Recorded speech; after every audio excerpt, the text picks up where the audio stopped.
자, 이번에는 시간여행을 한번 떠나보도록 하겠습니다. 과거 조선시대에도 필수 스포츠가 있었다고 하는데요. 우리 조상들은 과연 어떤 운동을 했을지 여러분 이번 내용에서도요. 여러분들 집중해서 들으셔야 됩니다. 자, 지금 계속 중간중간 퀴즈를 하고 있죠. 네, 평창올림픽 성화를 잡아라 네 번째 문제가 여기서 또 나오기 때문에 여러분들 많은 참여 부탁드립니다. 여러분들 이거 참여 안 하시면 제가 가져갈 거예요. 여러분 많은 참여 부탁드리고요. 현대 체육의 바탕이 된 과거의 스포츠 역사들 이분께 들어보도록 하겠습니다. 라영한 강사님 나와주세요.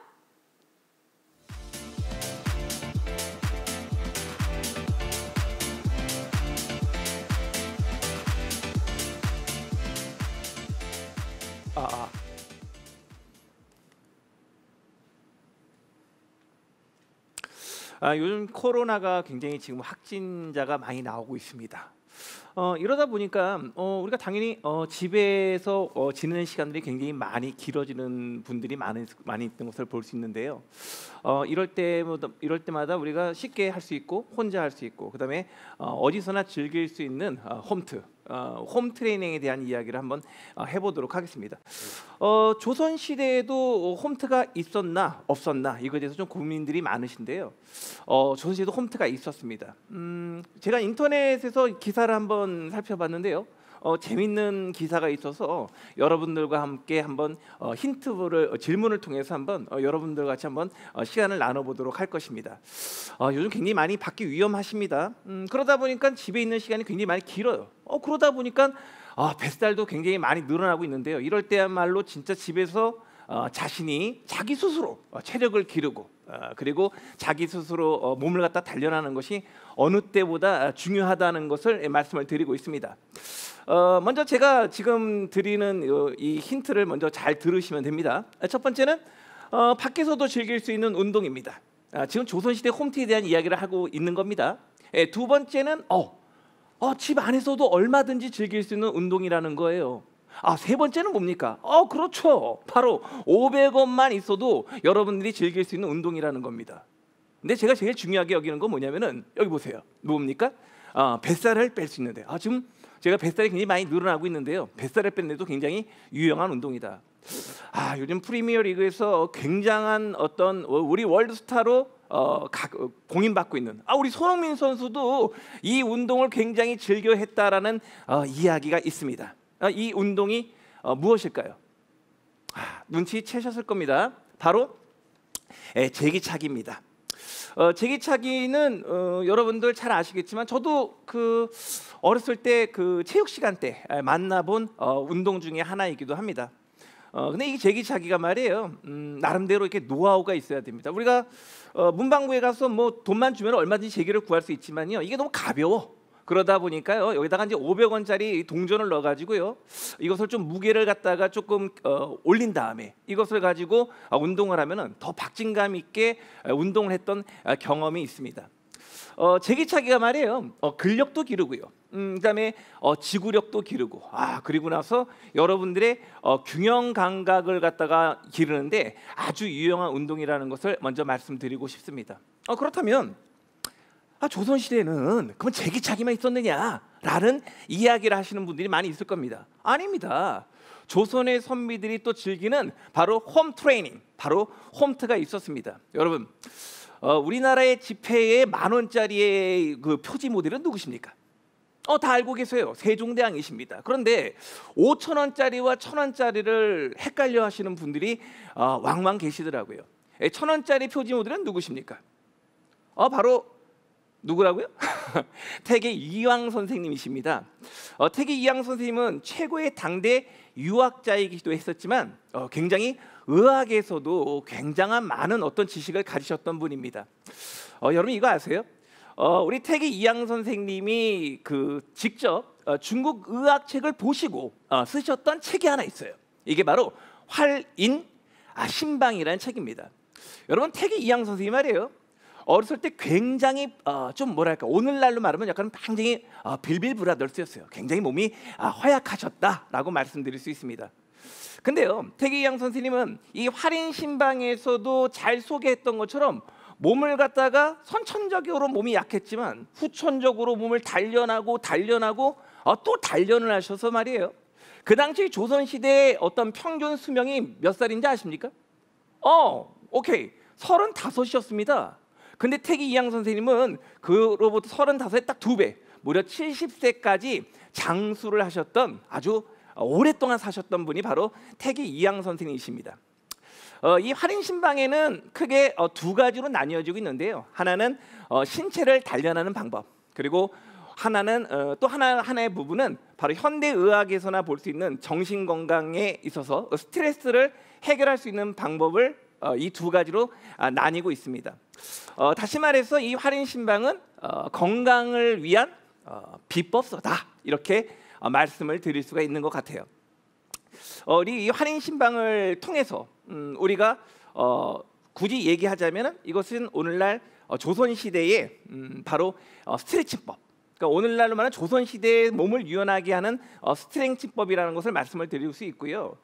여러분들 우리 이황 선생님을 제사하는 곳이 어디냐면은 바로 도산서원이라는 곳인데요. 이 도산서원에 가면은 이색 체험으로 이황 선생님의 어떤 도인체조법, 이 선비체조법을 갖다가 경험할 수 있다고 하시니까요. 혹시 도산서원에 방문을 하게 되면은 이런 선비체조를 직접 한번 체험해 보시는 것도 중요한 경험이 될 수 있다는 것을 말씀을 드리고 싶습니다.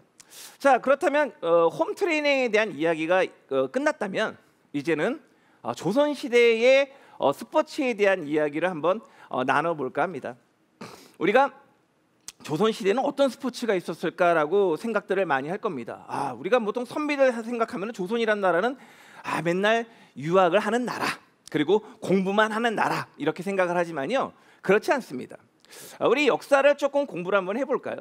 조선은 몇백 년 왕조입니까? 500년 왕조예요. 근데 여러분 공부하기 편하라고 고려도 500년, 조선도 500년이에요. 나라가 딱 500년 단위로 시대가 결국 바뀌고 있습니다. 지금 우리 분명히 한국체육 100주년을 맞이하여 오늘 강연을 하고 있지만, 그래도 우리가 기본적 역사적 사실을 좀 알아야 되지 않겠는가라는 생각을 합니다.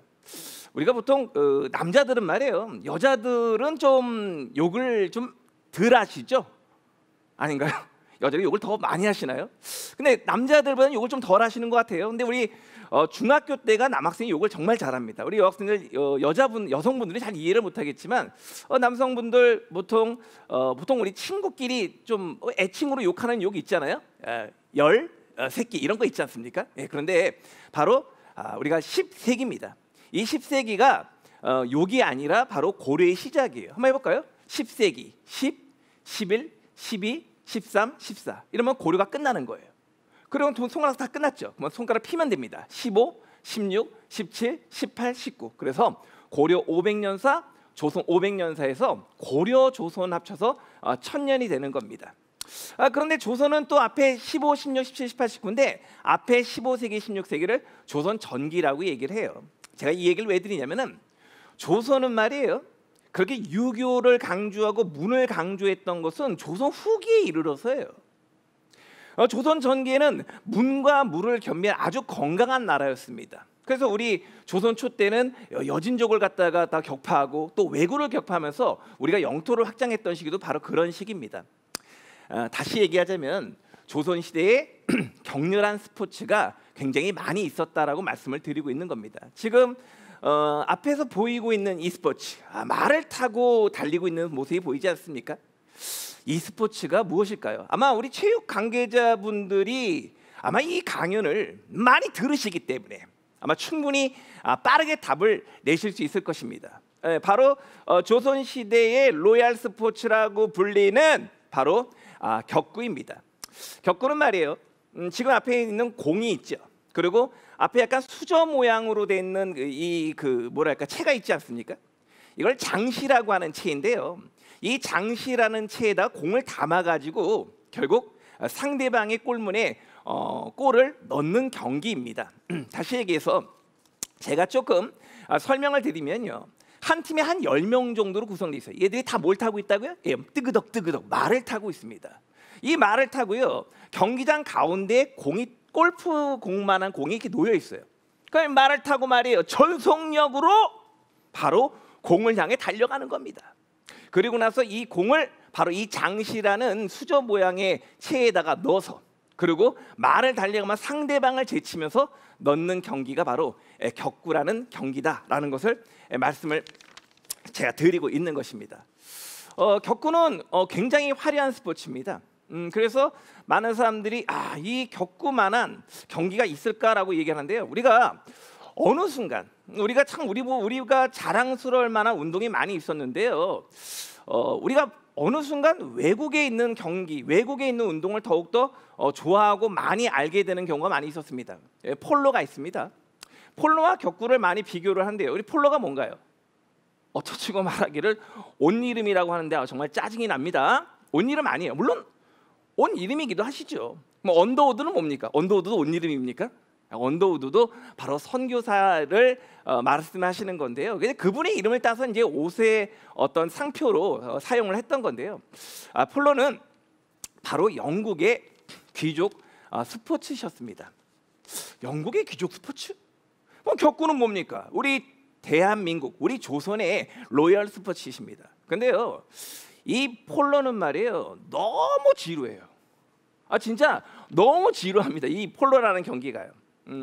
사실 이런 경기를, 이런 그 게임을 갖다가 뭐가 그렇게 재밌다고 할 정도로 굉장히 지루하고 단순합니다. 그러니까 이게 폴로는요, 격과 좀 비슷한데요. 채를 가지고 그냥 치고요. 그냥 가서 또 거기서 또 다시 채를 가지고 치는 경기가 바로 폴로였습니다. 그에 반해서 제가 이야기 드리지 않았습니까? 격구는 결국 그 장시라는 채에다 담아서 말을 타고 상대방을 제치는 이런 여러 가지의 기술을 가진 경기가 바로 격구라고 말씀을 드렸습니다. 그렇다면 이런 격구가 조선시대 최고의 스포츠였다면 격구를 잘한 스포츠 스타 중에 한 명이 누구인지를 제가 소개시켜 드리도록 하겠습니다. 격구계의 메시라고 불리는 사람이 있었어요. 그 메시라고 불리는 사람이 바로 조선의 창시자, 조선의 건국자 태조 이성계이셨습니다. 태조 이성계는요, 사람들이 격국의 메시라고 하니까 지금 뭐 이제 많은 사람들이 얘기하기를 너무 오버하는 거 아니야, 무슨 격국의 메시아라고 하는데, 저도 뭐 본 적이 없으니까 뭐 굳이 여러분들에게 이거다 저거다 말씀드릴 수는 없는데요. 기록에 의하면, 여러 문헌의 기록을 따져보면 이게 지금 메시보다 더하면 더했지 결코 못하지 않은 인물이 바로 이 태조 이성계였습니다. 이 격구 경기장은요, 흥분의 도가니였어요. 여러분 프리미어리그에 있는 경기장 가보셨습니까? 저는 예전에 영국에 갔을 때 박지성 선수의 경기를 보고자 그 경기장을 한번 간 적이 있었는데요. 이게 완전 차원이 다릅니다. 이게 완전히 선수와 관중이 하나 되는, 이게 완전 하나 되는 경지에 있는 것이 바로 이 영국의 어떤 축구 경기장의 모습이더라고요. 근데 우리나라의 격구장이 바로 그런 모습이었다고 합니다. 관중들이 정말로 너무너무 흥분돼 있었고요. 또 이 격구를 하는 사람들의 어떤 쇼맨십까지 더해지면은 정말 그 자체가 정말 흥분의 도가니장이었다라고 말씀드릴 수 있었습니다. 근데 말이에요, 태조 이성계는 격구도 굉장히 잘을 했습니다. 제가 오늘 격구에 대한 이야기를 좀 얘기하면요, 이 말을 타고 가지 않습니까? 근데 이제 공이 가다가 앞에 돌뿌리에 좀 이게 부딪혀. 그래서 이게 좀 뒤로 흐릅니다. 그러면 어쨌든 공을 갖다 치려면은 내가 칠 수 있는 쪽에 공을 놔야 되잖아요. 그러면은 태조 이성계는 뒤에서 몸을 누여가지고, 그래서 뭡니까? 공을 다시 앞으로 보내가지고 결국 자기가 칠 수 있는 공간에 공을 넣고, 그렇게 화려한 기술을 가진 분이 태조 이성계였다고 합니다. 근데 문제는 태조 이성계는 그뿐만 아니라 굉장히 쇼맨십을 가지고 있다고 제가 좀 전에 말씀을 드리고 있지 않았습니까? 어떤 쇼맨십을 가지고 있었냐? 사실은요, 태조 이성계는 홍건적과 왜구의 침입을 격퇴하는 과정에서 많은 그 공을 세우셨던 분이거든요. 근데 여러분 이해가 안 가는 게 있지 않습니까? 태조 이성계라고 해서 맨날 백전백승할 일은 없잖아요. 질 때도 있을 텐데. 근데 태조 이성계는 거의 백전백승이었다 이겁니다. 그럼 왜 그러냐? 이 군사들의 사기를 올리는 방법을 알고 있었어요. 예를 들어서 오늘 군사 사기가 너무 안 좋아. 그러면 저기 300m 뒤에다가 사가를 달아놓습니다. 그런데 말을 하는 거예요. 봐라! 내가 저 300m 밖에 있는 그 사가를 내가 화살로 맞춘다면 바로 전쟁의 여신이 우리에게 결국 우리 편에 있는 것이다. 오늘 전쟁의 여신이 누구 편을 들지를 한번 시험해 보겠다라고 하면서 그 300m 밑에 멀리 있는 사과를 맞춰서 백성들, 군사들의 사기를 높였다고 합니다. 문제는 이 그 격구는 말이에요. 최고의 스포츠이기도 했었지만 최고의 무예이기도 했었습니다. 왜 그러냐면요. 우리 조선 초에는 북방에 여진족들이 있었어요. 근데 이 여진족들이 뭘 잘 탑니까? 말을 엄청 잘 탑니다. 우리는 보통 무슨 중심이었어요? 보병 중심의 부대였습니다. 근데 보병 중심의 부대로는 기병 중심의 부대를 절대로 이길 수가 없어요. 기병 한 명이요, 보병 20명을 상대합니다. 그래서 결국 조선 태조 이성계뿐만 아니라 조선 초의 왕들은 힘이 고민을 했습니다. 저 여진족들이 얼마든지 말을 타고 국경을 넘어서서 부녀자를 겁탈하고 그리고 이렇게 많은 노략질을 한다면 얼마나 많은 백성들의 고생이 있겠는가? 바로 그것을 해결하고자 우리도 기병을 갖다 양성해야겠다고 생각했습니다. 물론 격구는 고려 시대부터 있었던 스포츠였습니다. 이 격구를 발전시켜 평소에는 스포츠를 하고요, 그리고 그 기술을 연마하여 전쟁 때는 군사적인 방법으로 사용하고자 하는 것이 바로 조선초 왕들의 결국 전략이었다 말씀드릴 수 있습니다. 세종대왕께서는 항상 문을 강조한 것처럼 보이지만요, 이렇게 말씀하셨습니다. 격구를 잘해야 말을 타고 활쏘기를 능히 할 수 있고 그것이 돼야 창술과 검술도 능히 할 수 있는 게야. 아마 이런 부분들을 가지고 세종대왕 때는 바로 사군과 육진을 개척하여 오늘날과 같은 두만과 압록강 같은 경계선을 넓혔던 분이 바로 세종대왕이라는 것을 여러분 기억해 주시기 바랍니다. 하지만 조선에서는 이 격구를 사치성으로 경계의 대상을 했고요, 사관에서는 끊임없이 이야기를 하고 있었습니다. 전하, 아니되옵니다. 스포츠가 무예로서가 아니라 스포츠로 격구를 자꾸 권장한다면 많은 사람이 사치를 하게 될 것이고 또 많은 사람들이 이걸 오락물로 알게 되어 결국 이 많은 사치와 결국 음욕이 더욱더 자라나게 될 것이옵니다. 전하, 격구를 없애셔야 되는 것이옵니다 라고 했습니다. 세종대왕은 굉장히 뚝심 있는 양반이었습니다. 여러분 훈민정음 만들 때도 마찬가지 아니었습니까? 뚝심 있게 자신의 길을 걸어가셨던 분이 바로 세종대왕이셨습니다. 세종대왕께서는 이런 이야기를 하셨습니다. 격구는 우리에게 결코 없앨 수 없는 운동이다라고 말씀하시면서요, 군대의 장교가 되는, 결국 무관이 되기 위해서는 반드시 격구를 해야 된다고 얘기했습니다. 여러분 무관이 되기 위해서는요, 묵가 시험을 봐야 되는데요, 묵가는 총 3차례에 걸쳐 시험을 봅니다. 1차, 2차, 3차. 그 세 번째 시험은 바로 면접 시험이었어요. 왕의 앞에서 보는 면접 시험이었는데 이 면접 시험의 필수 과목이 바로 격구였습니다. 격구를 못한다는 것은 장원급제는 고사하고 바로 결국 무관, 결국 군대의 장교조차가 될 수 없다는 것에 여러분들 명심을 하셔야 될 것입니다. 자, 두 번째로 우리 조선의 스포츠에 대한 이야기를 한번 해보면요, 요즘에는 그 퓨전 사극이 많이 유행을 하고 있지 않습니까? 좀 사극하면은 여러분들 전통 사극이 있고요. 옛날 어르신들이라든지 거의 50대 또는 40대 후반 또 60대 분들은 아예 전통 사극을 좋아해요. 근데 요즘 전통 사극 해보세요. 아무도 안 봅니다. 요즘은 퓨전 사극이 대세죠. 여기 앞에 있는 성균관 스캔들. 왜 그 퓨전 사극 중에서도 저는 성균관 스캔들을 아주 재밌게 봤습니다. 왜 그러냐고 물어보더군요.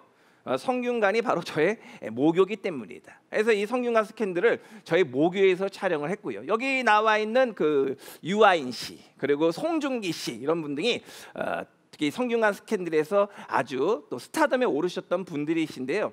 이 송중기 씨가 저의 학교 후배더라고요. 송중기 씨는 저를 잘 모릅니다. 잘 알 리가 없겠죠. 근데 저는 생각을 합니다. 항상 어딜 가서 얘기할 때마다 송중기 씨가 저의 대학교 후배다라고 이야기를 하고 다니는데요. 아마 제가 이렇게 강연을 하면서 저는 생각을 많이 합니다. 제가 이 강연에서 언젠가는 더 많이 유명해지고 더 언젠가는 많이 알려지지 않겠습니까? 어느 순간 송중기 씨가 나는 나영환 선생님의 후배다라고 말을 할 때까지 제가 열심히 한번 강연을 해볼까 하는 생각도 가지고 있습니다. 송중기 씨 얘기가 나왔으니까 하는 말인데요. 사실 송중기 씨가 저의 학교 후배라는 걸 알기 전에 잘 그 송중기 씨의 연기를 이렇게 싹 제가 좋아하는 편은 아니었거든요. 근데 여러분 퓨전 사극 중에서 그 뿌리 깊은 나무라는 아주 대박을 터뜨린 그 사극이 있었어요. 거기서 작년의 세종은 이제 한석규 씨가 했고요. 어린 세종을 바로 송중기 씨가 연기를 했었습니다. 근데 이 송중기 씨가 여기서 연기를 정말 잘하시더라고요. 그때 세종 역을 맡았었는데 제가 가장 인상 깊게 들었던 그 기억하는 대사가 있습니다. 나는 조선의 4대 임금 이도다. 상황은 더 이상 왕이 아니다. 나의 조선과 아버지의 조선은 다를 것이옵니다. 나의 조선은 이럴 것이옵니다. 야, 근데요 그 눈빛을 보면요 완전 와 정말 대단합니다. 그때부터 아마 송중기 씨의 아마 팬이 되었다고 저는 생각을 하고 있습니다. 아무튼 성균관 스캔들 얘기를 하고 있는데요. 조선 최고의 수재들이 다녔던 바로 이 성균관. 이 성균관은 결국 대학이에요. 그래서 아무래도 과거를 보기 위해서 열심히 공부를 했던 공간이었을 것입니다. 그런데요, 요즘의 대학생과는 다르게 우리 옛날의 대학생들은요, 공부는 공부고요. 결국 자신이 앞으로 이 나라를 결국 다스리고 이 나라를 갖다가 짊어지는데 필수적인 교양을 되게 중요시 여겼습니다. 이 교양을 6가지 교양이 있었다고 그래요. 그러니까 6내라고 부릅니다. 그 6가지 오늘 교양을 뭐 다 소개할 필요는 없는데요. 첫 번째 교양은 바로 예의범절이에요. 요즘 아무리 시대가 변했어도 그 예의범절, 또 싸가지 없으면 안 되시겠죠. 예의범절을 중요시 여겼고요. 두 번째는 음악. 음악은 그냥 단순한 띠디디 이런 음악이 아니라 남들을 교화시키는 수단이었다고 합니다. 그래서 음악을 중시했고요. 그리고 바로 활쏘기를 중시했다고 합니다. 이걸 사례라고 해서 활쏘기 예의범절을 중시했다고 그래요. 이 그 왕은요, 항상 신하들과 함께 이 성균관 안에서 바로 활쏘기 행사를 했다고 하더군요. 근데 이 활쏘기 행사를 하는데요, 활쏘기를 행사를 해서 이 대회를 열어서 아마 등수가 높으면은 상을 주고, 등수가 낮으면은 벌로 술을 먹였다고 합니다. 그리고 이 성균관에서 그 이 활쏘기 대회를 할 때요, 그 활과 그다음에 활시를 보관하는 곳을 육일각이라고 할 정도로 그 보관 장소가 또 따로 있었다고 합니다. 근데 정말 신기한 것은요, 아니 장소가 많이 있잖아요. 뭐 코엑스도 있고요, 아십니까? 홍대 앞도 있고요, 여러 곳이 있는데 왜 하필이면은 이 왕과 신하의 활쏘기 행사를 왜 하필이면 성균관에서 했을까요? 이것은 바로 아마 장차 관료가 될 유생들과, 그렇죠, 군신 간의 의리와 그 예법을 가리키기 위함이라고 말씀드릴 수 있습니다. 활쏘기는 여러분들 잘 아시겠지만 단순한 활을 쏜다라고 생각하면 안 되고요. 활쏘기 한번 생각을 해보세요. 이게 지금 우리나라의 몸속에는 이 활을 잘 쏘는 어떤 DNA가 흐르고 있지 않습니까? 우리 양궁 대회 나가면요, 다른 종목에서 뭐 금메달을 좀 못 따도 야 그건 그럴 수 있어라고 하는데, 야 이거 지금 뭡니까? 이 활쏘기 양궁에서 금메달 놓치면 이거는 뭐 당연히 가져올 것을 갖다가 못 가져오는 듯한 이런 안타까움을 우리가 자아내지 않습니까? 제가 볼 때는 이 선비들에게 정말 필요한 그 종목 중에 활쏘기는 아무래도 정신을 집중하고 마음을 단련하는데 최고의 종목이 아니었겠는가라는 생각을 한번 해봅니다. 여러분, 조선의 그 22대 군주가 누구인지 아십니까? 조선의 22대 군주는 바로 정조대왕이셨어요. 정조대왕이 가장 사랑하는 신하가 누구인지 아십니까? 바로 정약용 선생님이셨습니다. 그럴 때만 하는 말이, 정조대왕께서는 왜 정약용 선생님을 그렇게 총애하셨을까라고 이야기를 하니까 어느 사람이 말하기를 같은 정씨 아닙니까? 라고 하는데 정말 짜증이 납니다. 정씨 아닌 거 알고 계시죠? 정조의 이름은 바로 이산입니다. 아시죠? 그래서 정조의 이름이 정이 아니에요. 아무튼 정조께서는 이렇게 말씀하셨습니다. 진정한 지식인이란 것은 문무를 겸비하는 자가 진정한 지식인이다. 그런데 야경아, 너는 글은 그렇게 잘 쓰고 있는데 그렇게 활쏘기를 못하니 너는 진정한 지식인이 아니야 라고 말씀하시면서 오늘부터 정약용을 부경에 가두어서 활쏘기 연습을 시키도록 하거라. 100발 중에 100발을 쏘게 하여 바로 5발 중에 1발을 맞지 못한다면 결코 집에 돌아가지 못하게 하라고 하면서 특훈을 갖다가 내리셨다고 합니다. 저는 말이에요, 우리 정조대왕께서 정말로 선견 지명이 있으신 분 같아요. 정조대왕이 돌아가시고 나서 정약용 선생님은 전라도로 귀향을 가십니다. 근데 전라도로 귀향을 가셔서 정말로 몸이 고되고 몸이 많이 아프셨음에도 불구하고 바로 평생 동안 쓰지도 못할 그 503권의 책을 갖다가 여기서 쓰십니다. 한 15년간에 걸쳐서 503권을 썼으니까요. 거의 뭐 매년 매달 한 권씩 쓸 정도의 어마어마한 결국 책을 쓰셨는데요. 아마 정조대왕께서 그렇게 활쏘기 연습을 시켜서 그렇게 체력을 갖다가 강하게 했기 때문에 그런 엄청난 저술 활동이 가능하지 않았겠는가라는 한번 생각을 한번 해봅니다. 여러분, 이 활쏘기와 함께 이제 조선 시대에 또 다른 스포츠가 있다면 우리 다 알고 있는 씨름입니다. 여러분, 씨름을 저도 이제 어렸을 때 좀 좋아했거든요. 네, 예전에는 이제 제가 알고 있는 씨름 선수는 이제 이만기 그 선수와 또 강호동 씨 이런 분 등을 제가 기억을 하는데요. 그때가 되면은 이제 뭐 굉장히 그 씨름 선수들이 뭐 이만기 그 선생님이 뭐 이렇게 뭐 얼굴이 못생겼다는 뜻이 아니라 강호동 씨가 뭐 얼굴이 좀 이상하다는 뜻이 아닙니다. 오해하지 마시고요. 굉장히 근데 그 얼굴이 훈남들이 아니었거든요. 근데 요즘 씨름이 한동안 인기가 없었어요. 근데 요즘 인기가 굉장히 어떤 상한가를 치고 있다고 하더라고요. 근데 그 이유가 뭔지 봤더니 실력도 실력이지만 얼굴이 굉장히 훈남이십니다. 실력도 너무 출중해가지고 거의 아이돌급 스타로 이분들이 성장을 하고 있더라고요. 씨름은 굉장히 역사가 오래된 운동입니다. 여기 앞에 보이는 이 씨름도는 정조대왕 때 바로 정조께서 우리 서민들의 모습을 갖다가 직접 보고 싶어 했기 때문에 이런 풍속화로 많이 그려진 그림인데요. 고대부터 있었던 운동이었고요. 고구려의 각조총이라는 고분에 씨름도라는 벽화가 있을 만큼 아주 기원이 오래된 운동이 바로 씨름이었습니다. 씨름은 고려 시대에도 굉장히 궁중에서도 결국 개최될 만큼 아주 인기 있는 종목이었고요. 고려 시대에서 1등을 하게 되면은 왕을 호위할 수 있는 오늘날 경호직을 하사했다고 합니다. 조선 시대는 어땠을까요? 조선 시대도 물론 인기가 많은 운동이었습니다. 세종 때는 경회로에서 세종께서 직접 씨름을 관람했다는 기록이 남아 있고요. 그리고 명종 때는 최고의 스포츠가 됩니다. 남녀노소가 단오 때가 되면 모여 앉아서 정말 흥분과 흥분 속에서 씨름 경기를 즐겨 했다는 기록이 있습니다. 이렇게 많은 사람들이 모이면 어떤 일이 벌어져요? 예나 지금이나 많은 사람이 모이면은 이런 크고 작은 문제가 생기게 됩니다. 그래서 사원부에서는 씨름을 금하게 됩니다. 어떻게 됐을까요? 왜 우리나라 하지 말라고 하면 더 하게 되지 않습니까? 이렇게 하지 말라고 하니까 더욱더 씨름의 인기는 결국 하늘 높은 줄 모르고 치솟았다고 합니다.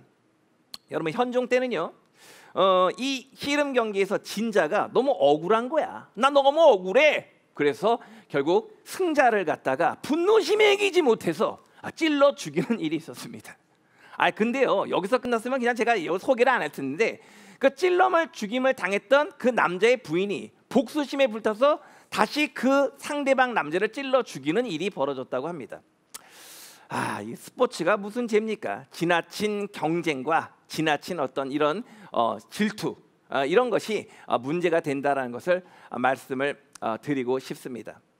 제가 오늘 지금 세 가지에 대한 이야기를 말씀을 드렸는데요. 첫 번째, 우리 코로나 시대를 맞이해서 우리가 즐길 수 있는 홈트, 이 홈 트레이닝에는 뭐가 있었는가? 이거를 먼저 말씀을 드렸고요. 뭐 기억은 다 하시지 않습니까? 예, 제기차기 말씀을 드렸고요.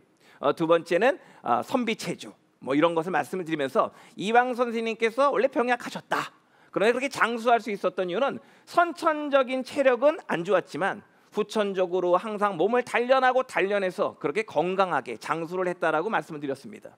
여러분도 이 코로나 시대에 있어서 몸이 병약하신 분, 나는 왜 몸이 병약할까? 왜 우리 어머니 아버지는 나에게 이렇게 건강한 신체를 물려주지 않았을까라고 걱정하지 마시고 이황 선생님처럼 몸을 더욱더 단련하셨으면 좋겠고요. 지금 스포츠 3개 말씀드렸습니다. 격구 얘기했고요. 그 다음에 활쏘기 얘기했고요. 그 다음에 또 뭘 얘기했습니까? 그렇죠. 지금 씨름은 얘기했습니다. 자, 이제 조선 체육의 아버지 바로 여운형 선생님에 대한 이야기를 한번 해볼까 합니다. 이분 이분이 누구십니까? 바로 조선체육의 아버지라 불렸던 여운형 선생님이십니다. 여러분 해방 이후 미 군정청에서 실시한 바로 설문조사, 누가 가장 뛰어난 지도자인가라는 설문에서 당당히 1위를 하신 분은 바로 이승만 박사셨습니까? 아닙니다. 이승만 박사는 21% 획득하셨고요. 우리 김구 선생님, 정말 제가 존경하시는 우리 김구 선생님, 아쉽게도 2등을 하신 게 아니라 3등을 하셨습니다. 18%입니다. 그럼 1등은 누굽니까? 바로 무려 33%를 차지한 우리 몽양 여운형 선생님이십니다. 일부에서 몽양 여운형 선생님과 여운계 선생님이 도대체 무슨 관계냐고 물어보는데 아무런 관계가 없습니다. 아재 개그 하지 말라고요. 좀 이렇게 좀 긴장하는 것 같아서 여운형과 여운계에 관한 이야기를 잠깐 말씀드렸습니다. 여운형 선생님은요 독립운동가셨고요. 그다음에 우리나라 민족 지도자 중에 바로 한 분이셨고 가장 영향력 있는 한 분으로 우리가 기억하고 있습니다. 우리 여운형 선생님에 관한 이야기를 조금 한번 더 드려보도록 하겠습니다. 우리나라가 1910년 이후 일본의 소나기로 들어갈 무렵 여운형 선생님은 우리나라의 독립을 위해 1918년 신한청년당을 조직하셨습니다. 그리고 일본의 어떤 통치에 어떤 부당함을 알리기 위해서 파리 강화이에 우리 김규식 선생님을 특사로 파견하셨던 분이 우리 여운형 선생님이셨습니다. 대한민국 임시정부가 만들어지자 임시정부 핵심 요원으로 활동을 하셨고요. 1929년 체육교사로 활동을 하시다가 투옥되셨다가 나오셔서는 민족의 영웅으로 추대받으시다가 1934년 조선중앙일보 사장님으로 취임하셨던 분이 바로 여운형 선생님이셨습니다. 여운형 선생님은 말입니다, 해방 이전의 활동도 굉장히 활발하셨지만 해방 이후의 활동이 더욱더 활발하셨던 분이 바로 그분이십니다. 조선 건국준비위원회를 만드셨고요. 우리나라의 민족 지도자들이 좌익과 우익으로 서로 대립하고 반목하고 갈등을 하자 어떤 경우에도 우리 민족의 분단에 있을 수 없다며 좌우합작운동을 추진하시다가 암살당하신 분이 바로 몽양 여운형 선생님이셨습니다. 우리 여운형 선생님은 일단은 어떤 모습을 하고 있었을까요? 저도 좀 그리웠고요. 좀 그래서 한번 인터넷을 찾아봤는데요. 저를 보시면 됩니다. 이게 무슨 망발이냐고요? 일단 키가 크십니다. 저 키 큽니다. 그리고 장대가 그 기골이 굉장히 장대했습니다. 그렇고 하고요. 기골이 장대했고요. 그리고 나서 여운형 선생님은 그랬는데 저하고 좀 다른 점이 있었습니다. 만능 스포츠맨이셨습니다. 축구면 축구, 야구면 야구, 농구면 농구, 못하시는 운동이 없었다고 합니다. 여운형 선생님은요 1912년 바로 우리나라의 최초의 바로 야구단, 그렇죠, 황성 YWCA 야구단을 만드셨고요. 여기서 주장을 하시기도 했습니다. 중국에서도 야구 대표 선수로 뛰시고 장학금을 받으셨던 분이 바로 우리의 몽양 여운형 선생님이셨습니다. 여운형 선생님은 그리고 리더십도 굉장히 뛰어나서 스포츠 협회의 회장을 다 휩쓸 만큼 아주 리더십이 뛰어나신 분이 여운형 선생님이셨습니다. 어느 날 여운형 선생님의 둘째 아들의 친구가 송기정 선수였습니다. 송기정 선수가 일장기를 달고 베를린 올림픽에 나가는 것을 좀 꺼려하자 여운형 선생님께서는 송기정 선수에게 이런 말씀을 하셨다고 합니다. 비록 가슴에는 일장기를 달지만 등에는 한반도를 짊어지고 간다는 것을 잊어서는 안 된다라고 말씀하셨습니다. 그의 부흥에서 그런지 베를린 올림픽에서 송기정 선수는 당당히 금메달을 따셨고요. 무려 세계 신기록을 수립을 하게 됩니다.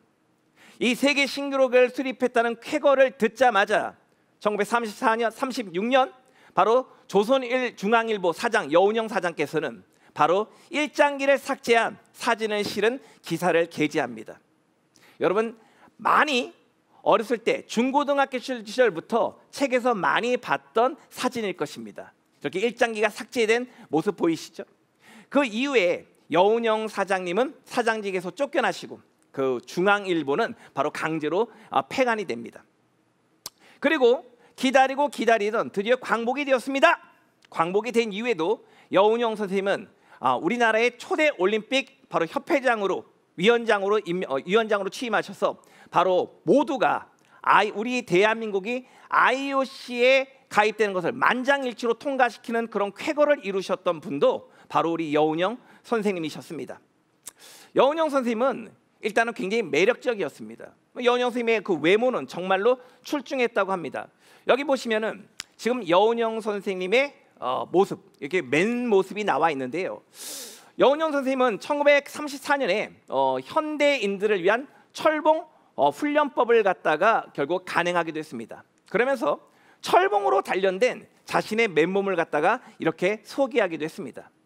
여운형 선생님은 이렇게 말씀하셨습니다. 나는 항상 권세가나 돈 있는 자나 그 누구도 두렵지 않다. 내가 오직 두려운 것은 내가 지나갈 때마다 만나는 청년이라고 말씀하셨습니다. 그러면서 이런 얘기도 하셨습니다. 조선의 장래는 조선의 청년이다. 나는 청년을 볼 때마다 나의 행동이 청년들에게 잘못된 본이 될까? 그것이 오로지 두려울 따름이다. 그래서 나는 항상 내 행동에 삼가고 또 조심을 한다라고 말씀하셨습니다. 여운형 선생님은 이렇게 조선의 미래와 조선의 청년의 앞날을 항상 솔선수범하며 걱정하셨던 분이 여운형 선생님이셨습니다. 지금 이렇게 귀한 사진을 소개하고 있는데요. 맨 왼쪽에 계셨던 분이 누굴까요? 여기서 여운형 선생님이 누구실까? 한번 맞춰보세요. 누가 여운형 선생님? 영원한 멋쟁이라고 제가 이렇게 달아드리지 않았습니까? 누가 여운형 선생님이실까요? 맨 왼쪽일까요? 가운데일까요? 가장 오른쪽일까요? 예, 맞습니다. 가장 오른쪽입니다. 왼쪽은 우리의 김규식 선생님이시고요. 두 번째는 우리 서재필 박사님, 그리고 마지막 오른쪽이 여운형 선생님이십니다. 외모가 정말 출중하시죠. 우리가 인생을 살아가면서 항상 뭐 내실이 중요해라고 말하지만 우리가 처음 볼 때마다 이 사람이 내실이 있는 사람인지 없는 사람인지 어떻게 합니까? 중요한 거는 결국 보여지는 외모도 그만큼 중요하다는 것입니다. 우리가 중요한 내용을 담는 그릇도 중요하다는 것을 말씀을 드리고요. 그래서 여운형 선생님이 이렇게 넥타이에 모자를 쓰시고 이렇게 다니시면은 지나갈 때마다 여성들의 어떤 심금을 울렸다고 합니다. 여운형 선생님 정말 멋지셨고요. 그다음에 성격도 굉장히 쾌활하셨던 분이셨어요. 어떤 정도로 쾌활했냐면은 어린 시절의 이야기를 들어보면은 친구네 집에 가서 친구가 들어올 때 귀신의 소리를 내면서 친구들을 놀려줄 만큼 그런 유쾌한 어떤 장난기 있는 그런 소년 같은 모습을 가지셨던 분이 바로 여운형 선생님이셨다고 합니다. 여운형 선생님은 체육계에서 굉장히 높으신 분이었어요. 체육계에서 굉장히 높으신 분이었는데 보통 이렇게 높으신 분이면은 어떻습니까? 아무래도 이렇게 좀 자리가 올라가면은 좀 이렇게 점잖을 좀 하게 하시고요. 주변 사람 이목을 자꾸 살피게 되는데 여운형 선생님은 그러지 않았습니다. 결국 운동 경기를 갖다 관람할 때만 특히 야구를 굉장히 좋아하셨는데 야구 경기를 볼 때면 결국 주위를 살피지 않고 우렁찬 목소리로 파이팅! 파이팅! 이렇게 외치셨던 분이 여운형 선생님이셨습니다. 이렇게 강렬한 제스처, 강력한 목소리, 이분이 바로 여운형 선생님의 트레이드 마크였습니다. 여운형 선생님은 운동 경기를 관람할 때만 그런 것이 아니었습니다. 여운형 선생님은 가장 연설을 잘한 해방 이후 지금 오늘날까지 가장 연설을 잘한 바로 최고의 사람으로 여운형 선생님은 항상 선택되셨습니다. 여운형 선생님은 연설할 때마다 우렁찬 목소리와 그리고 강력한 제스처로 항상 청중을 빨아들였다고 합니다. 저도 항상 여운형 선생님처럼 그렇게 오늘 멋진 강연을 하고 싶다는 마음으로 올라섰지만 항상 그렇게 부족한 저를 항상 발견하고는 합니다. 여운형 선생님에 관한 다른 사람의 어떤 기록은 어떠했을까요? 그는 로맨틱한 사람이었다.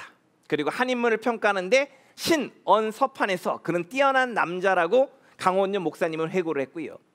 그 다음에 1927년 총독을 했던 우각기 총독의 사인은 내가 만일 여자로 태어났다면 몽양 선생과 꼭 결혼했을 것이다. 그런데 아깝게도 난 불행하게도 남자라고 고백을 했다고 합니다. 제가 가장 여운형 선생님에 대한 그 회고 중에서 미군정 사령관 하지의 결국 이 기록을 저는 되게 감명 깊게 읽었습니다. 여운형의 특징은 세 가지다. 첫째로 그는 누구보다 잘생겼다. 둘째, 그는 뛰어난 웅변가다. 그리고 진정한 그는 강한 가마력과 설득력을 가진 사람이라고 이야기했습니다. 여운형 선생님은 그냥 단순히 지식을 전달하는 것이 아니라 진정한 마음으로 백성들과 민중들과 호흡하며 그들을 감화시키는 그런 능력을 가지신 분이 여운형 선생님이셨습니다.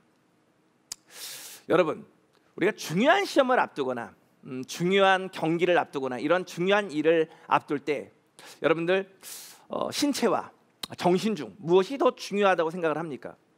물론 둘 다 중요하죠. 하지만 굳이 순서를 말한다면 저는 바로 건강이라고 생각합니다. 유벤날리스는 얘기했습니다. 건강한 신체에 건강한 정신이 깃든다라고 얘기했습니다.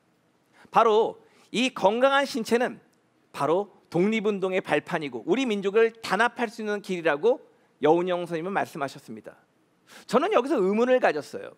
아니, 스포츠와 독립운동이 무슨 관계냐라고 생각하시는 분들이 많으실 겁니다. 하지만 바로 여운형 선생님은 분명히 말씀하셨습니다. 바로 운동을 통해서 신체를 단련하는 것이 바로 독립운동이고 그 신체를 단련하는 것이 우리의 마음을 갖다가 만드는 것이다라고 말씀을 하셨습니다. 여운형 선생님은 많은 어록을 남기셨고요. 여운형 선생님은 또 스포츠센터, 오늘날로 말하는 스포츠센터를 세워서 국민들의 어떤 체력을 기르는데 많은 힘을 쏟으셨던 분입니다. 양평에 가면요, 여운형 기념관이 계시고 여운형 생가도 있다고 합니다. 양평 그렇게 멀지 않은 곳이니까요.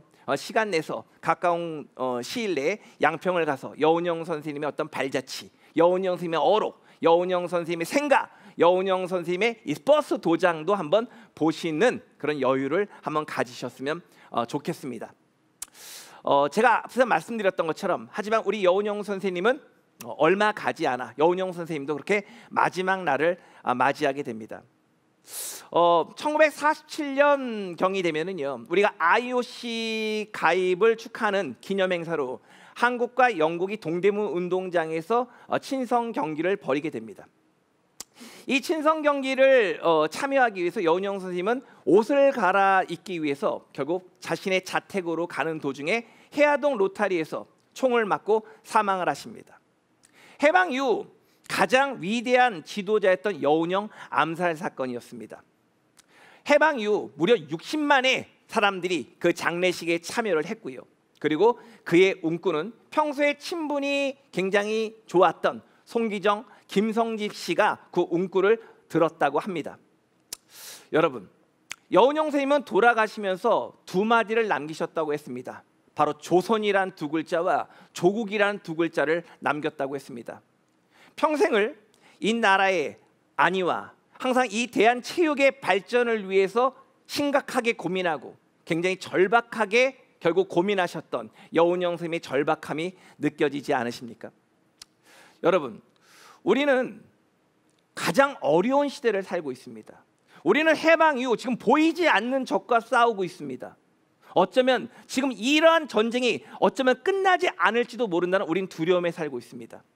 하지만 우리 여운형 선생님, 우리 조선 체육의 아버지, 조선의 거장, 그리고 우리 민족의 지도자였던 여운형 선생님 분명히 말씀하셨습니다. 바로 우리가 체력을 기르고 신체를 기르고 신체를 통해서 결국 우리의 신체를 강하게 하는 것이 바로 독립운동이라고요. 물론 어떤 분은 얘기할 것입니다. 이미 독립이 되지 않았냐고. 하지만 우리는 통일된 조국을 우리는 맞이하려고 노력하고 있습니다. 우리는 세계 속에 더 자랑스러운 대한민국을 만들어야 됩니다. 이렇게 거창하게 나가지 않는다 할지라도 바로 우리 체육 관계자 여러분들이 하는 일이 그냥 단순히 몸을 쓰는 일이 아니고 단순히 결국 취미 활동이 아닌 바로 우리의 정신을 만들어내는 일이라는 것을 결코 잊지 않았으면 좋겠습니다. 오늘 우리는 조선 체육의 아버지 여운형 선생님, 그리고 조선 시대의 스포츠 이런 것을 통해서 우리는 한국 체육 100주년을 맞이해서 이런 주제를 가지고 이야기를 한번 나눠봤습니다. 우리의 신체는 우리의 정신을 만든다고 하고 있습니다. 우리가 이 코로나 시대 때 스스로 우리의 건강을 지키고 신체를 더욱더 강하게 하는 것이 코로나 시대를 극복하고 또한 우리 대한민국을 더욱더 성장시킬 수 있는 원동력이 된다는 것을 잊지 않고 살아가실 수 있는 여러분이 되시기를 진심으로 바라겠습니다. 대단히 감사합니다.